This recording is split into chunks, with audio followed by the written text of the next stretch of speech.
Welcome to Let Me Fix This. Enjoy the video. In this video, I will explain how to make pancakes good.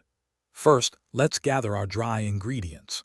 You'll need 1½ cups of all-purpose flour, 2 tablespoons of sugar, 2 teaspoons of baking powder, and ½ teaspoon of salt. Whisk these together really well in a large bowl. Making sure there are no lumps will help create a perfectly smooth batter later on, which is key for fluffy pancakes. Now let's prepare our wet ingredients.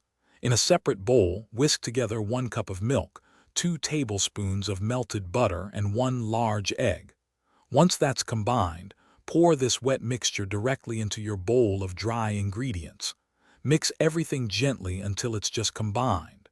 It's crucial not to overmix, as this can lead to tough pancakes. A few small lumps are perfectly fine. With your batter ready, it's time to cook. Heat a lightly oiled griddle or a non-stick pan over medium heat. You'll know it's ready when a drop of water sizzles. Pour about 1/4 cup of batter for each pancake onto the hot surface.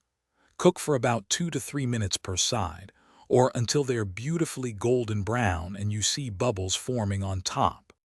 Your delicious, fluffy pancakes are now ready to enjoy. Serve them immediately with your favorite toppings, whether that's classic maple syrup, fresh berries, or a dollop of whipped cream.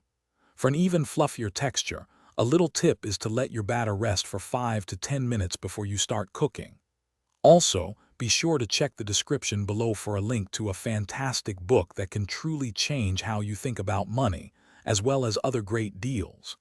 Thanks for watching. Thanks for watching. If you found this helpful, don't forget to like and subscribe.